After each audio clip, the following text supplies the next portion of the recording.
তোমার মায়া ফুরিয়ে গেলে আমিও হয়তো একদিন তোমাকে ভুলে যাব, কিন্তু ভয়টা অন্য জায়গায়।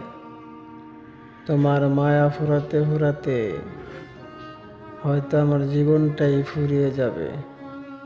কারণ কিছু মানুষকে ইচ্ছে করলেই ভুলে যাওয়া যায় না, তারা ধীরে ধীরে অভ্যাস থেকে নিঃশ্বাস হয়ে যায়।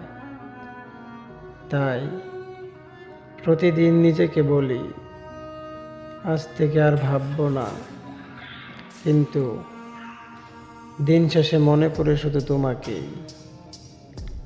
হয়তো একদিন সত্যিই ভুলে যাব, কিন্তু সেদিন পর্যন্ত আমার জীবনের সবচেয়ে বড় অপেক্ষার নামটাই থাকবে তুমি।